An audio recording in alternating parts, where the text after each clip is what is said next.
Anda tidak mempunyai kelayakan. Saya pelajar beginner. Wallahi, saya ni pelajar beginner. Saya bukan mengatakan ini untuk kerendahan hati yang palsu. Saya kena belajar 28 hingga ke 29 tafsir hanya untuk satu ayat. Untuk cuba memahami sebahagian dari apa yang dikatakan oleh ayah itu. Dan saya secara peribadi ketika datang tentang hadis, saya menutup mulut. Kerana saya tahu, saya sedar saya tidak berkelayakan untuk mengetahui perkara ini. Terdapat banyak sangat bahagian kaji selidik yang terlibat dalam memperolehi kesimpulan dari hadis Nabi SAW. Dari isu-isu isnad hingga isu-isu konteks di mana ia dikatakan, kepada isu-isu bagaimana ia difahami, dengan isu ijma' para sahabat radhiyallahu anhum ajma'in, kepada isu bagaimana ia difahami oleh fuqaha terhebat dari din ini.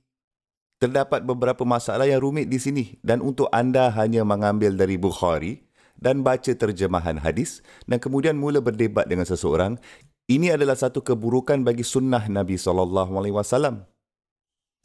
Dan yang kedua pula, anda tidak faham bahasanya.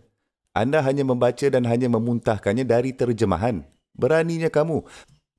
Okey, cuba tengok ni. Pelajar din datang ke Imam Ash-Shafi'i rahimahullah.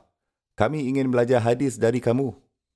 Dan dia berkata, Innama akhsha ala ya talibal ilm. Perkara yang paling menakutkan saya adalah pelajar din. Allazi lam yata'ala min nahwah. Yang orang ini, yang pelajar ini yang bahkan belum belajar sinteks yang betul, pemahaman mendalam mengenai tata bahasa. Dan siapa mengatakan ini? Imam Ash-Shafi'i. Sepertiga kekayaannya dia menghabiskan untuk belajar bahasa Arab. Dan 2/3 yang lain belajar hadis.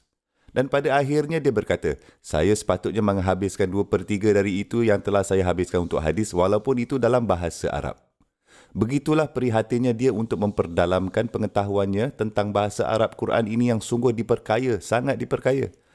Hanya kerana anda telah mengikuti 2 kursus dalam beberapa buku mengenai pengajian Arab pada masa ini, dan anda telah menghadiri halaqah mingguan tentang beberapa subjek tata bahasa Arab, anda tidak berkelayakan untuk memberi komentari mengenai hadis. Anda tidak. Saya tidak layak dan anda juga tidak layak. Ini adalah kerja muhadithun dan para ulama untuk mengulasnya, untuk komen, untuk memberi komentari. Dan kamu pula untuk membaca artikel, untuk membaca rujukan apa-apa dan membaca beberapa petikan yang anda hampir tidak faham, anda bahkan tidak tahu maksud istilah itu, dan untuk anda memuntahkannya pula kepada orang lain, ia tidak masuk akal. Dan itu adalah keburukan bagi sunnah Nabi SAW. Kita harus berhati-hati ketika bercakap bagi pihaknya. Anda fikir anda tahu benda-benda anda tetapi anda tidak tahu sebenarnya. Kamu rendahkanlah diri kepada orang yang mempunyai ilmu pengetahuan. Fas'alu ahlal zikr. Tanyalah di kalangan orang-orang yang berpegang pada peringatan, orang-orang yang berilmu pengetahuan. In kuntum ta'lamun, jika anda sendiri tidak tahu.